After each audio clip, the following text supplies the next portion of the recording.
But you can't beat nature because God, like as I said, the sun rises and sets and goes through the day and like a school age and dies in the evening to rise again the next morning. The trees let the sap down in the wintertime, go into the roots and come back in the spring. Notice, He likened it to a grain of wheat, the bride.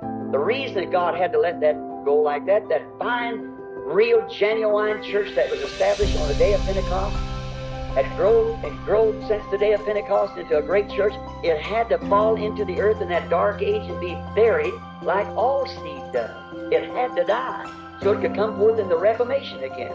It come forth in the person of a Reformation, Martin Luther. And from there it's like a stalk of wheat coming up. The first thing comes up is two little blades. Then it keeps adding more blades. Up come Martin Luther and then Zwingli and on down Calvin as it moved on. Finally it goes into a tassel, John Wesley. In the Wesley age, it had a pollen drop back. From there come the Pentecostal age, so close, just like a real grain of wheat, if you look at the stalk.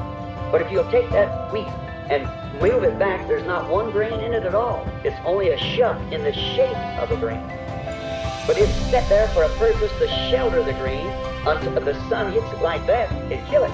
It's got to stay in there until a certain time. Now all the life leaves the shuck as it left the stalk, left the pollen, leaves the shuck and goes into the wheat and forms again just like it was down in the ground.